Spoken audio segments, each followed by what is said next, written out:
Hello,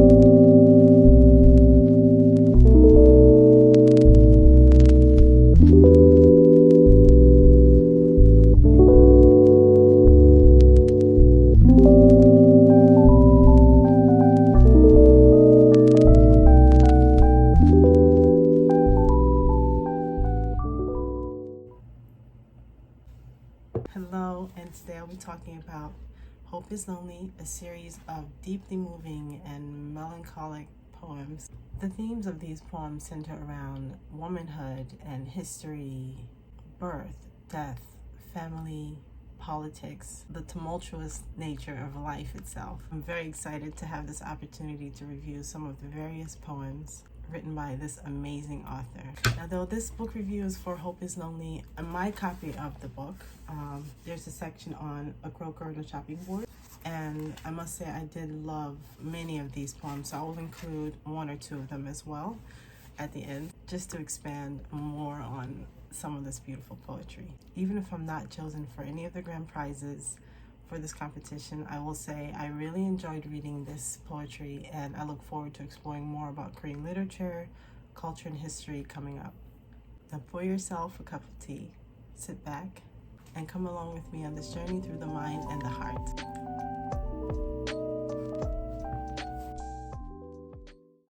Translucent opacity touches on something I think we all ask ourselves in our lives at least once. Is that it? Is that all there is to life? You wake up in the morning, you have a series of struggles throughout your day, and then tomorrow is the same. Is that all there is? I know that's a question I personally ask myself. I found this to be moving. At the end of the poem, you're left with like a cliffhanger. There's no conclusion. It's a question that you yourself have to define. The next poem, There's an Island Called Nevertheless, starts off in a lower place. You know, you imagine lower place meaning somewhere dirty, murky. However, nevertheless is actually a quite beautiful place. It's a place of hope. And hope is not always defined by the flowers and beautiful things that you can look forward to. It also manifests in our sorrows. There's imagery of someone hanging themselves. You know, there's a lot to be said about the word itself, nevertheless. It means but, it means a change from one state to another. And in this place in the poem, nevertheless is a place where lots of bad can happen.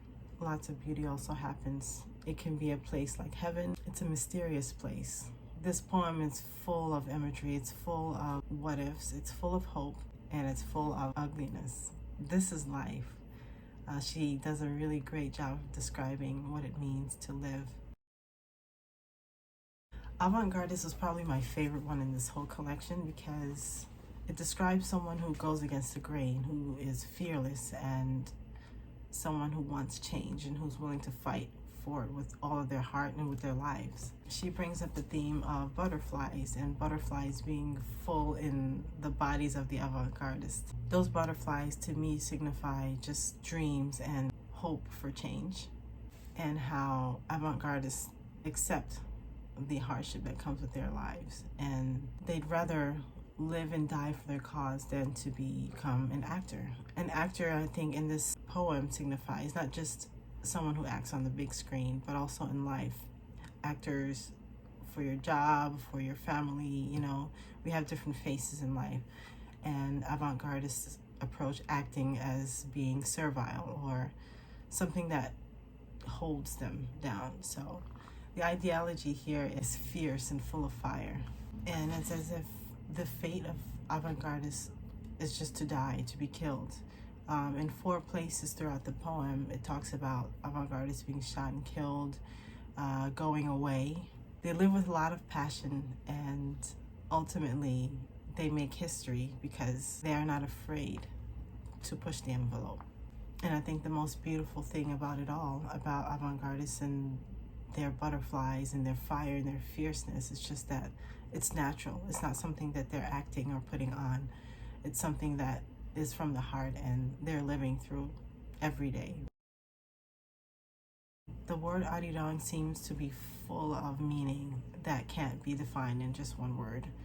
I want to say love, but I do feel like it's deeper than that. In Piano in the Breast, The piano to me signifies all the hopes and passions and the secrets that we all hold in our hearts, that we can't tell anyone, or we haven't shared, or maybe we'd like to share it. The opening of the poem, you get a really vivid image of someone who's just reached their wits' end and wants to end it all near the Han River. So they're taking all of their sorrows there to end it all, and it pans out after that to show, you know, are you crazy? What are you doing? You can't jump off of the bridge. You can't end it all now. And the Han River is a place, it's a river that holds so many secrets that people take their pianos to, their sorrows, their hopes, everything that's lying deep within their hearts, they take it to this river, one of the most central rivers in Seoul itself. So the first half of the poem captures that dark, melancholy piano, or the emotions that we have in our heart. So then we move from that gruesome image of wanting to end it all there at the Han River to recognizing those sorrows deep within and actually accepting them. And that's where love begins, you know? You don't end it all there. By the end of the poem, we go on a journey as if we actually leapt into the Han River and we're drowning in our sorrows. However, there's a moment, a very brief moment, where we hear Arirang from the other side. It's a beautiful poem. However, it doesn't always have to be beautifully wrapped up. There are lots of parts, lots of ugly bits, lots of beautiful bits. However, each line presents its own symbolism, its own beauty, and its own deeply moving emotions that we've all felt one time or another. Soul Melancholy 6 was really interesting to read. The overall poem pans in and out a couple of times, starts with a city of bones, and then you move over to a more personal look. She's holding the knife blade, and you always just feel like you're at the edge of death all of the time. And then the poem pans over to the Himalayas and its peaks. And if you imagine the Himalayas, it's a snow-capped mountainous region, and you can imagine how the peaks are jagged and just like a knife blade. And then the poem comes back to, if you imagine a city skyline, the buildings, some of them look like knife blades. And though the knife is dangerous, it's the only thing you can hold on to, or it's the only thing the reader's describing that you hold on to. And in that, the cure and the problem are one and the same. And by the end of the poem, you feel like there's nowhere left to go.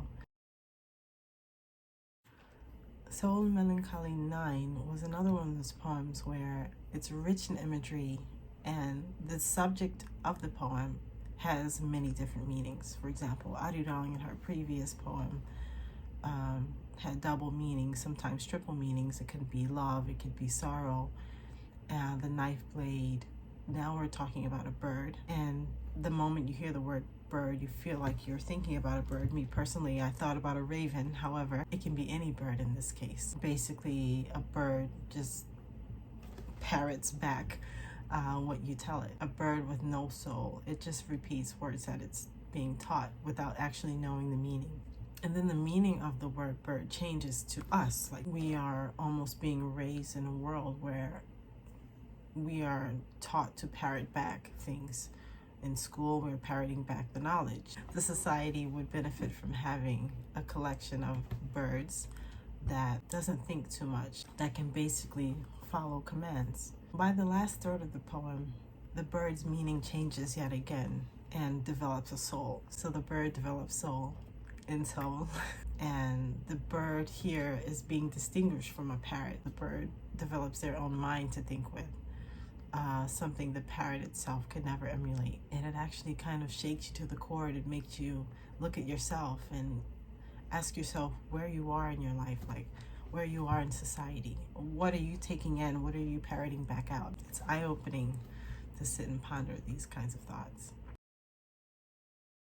Now, I know this review is for Hope is Lonely, but I just wanted to throw in one from A Croaker on a Chopping Board called Invitation to a Journey.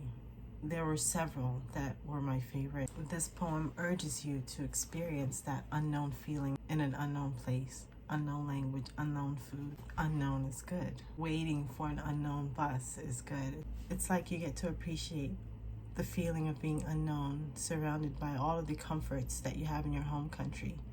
but in an unknown place, and just enjoying it for what it is, for its foreignness.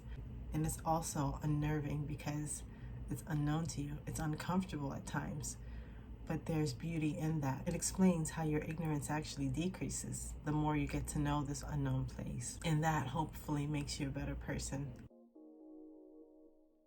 Overall, I really thoroughly enjoyed this experience of delving deeper into her poetry, and I look forward to learning more about Korean literature, history, and culture. 감사합니다.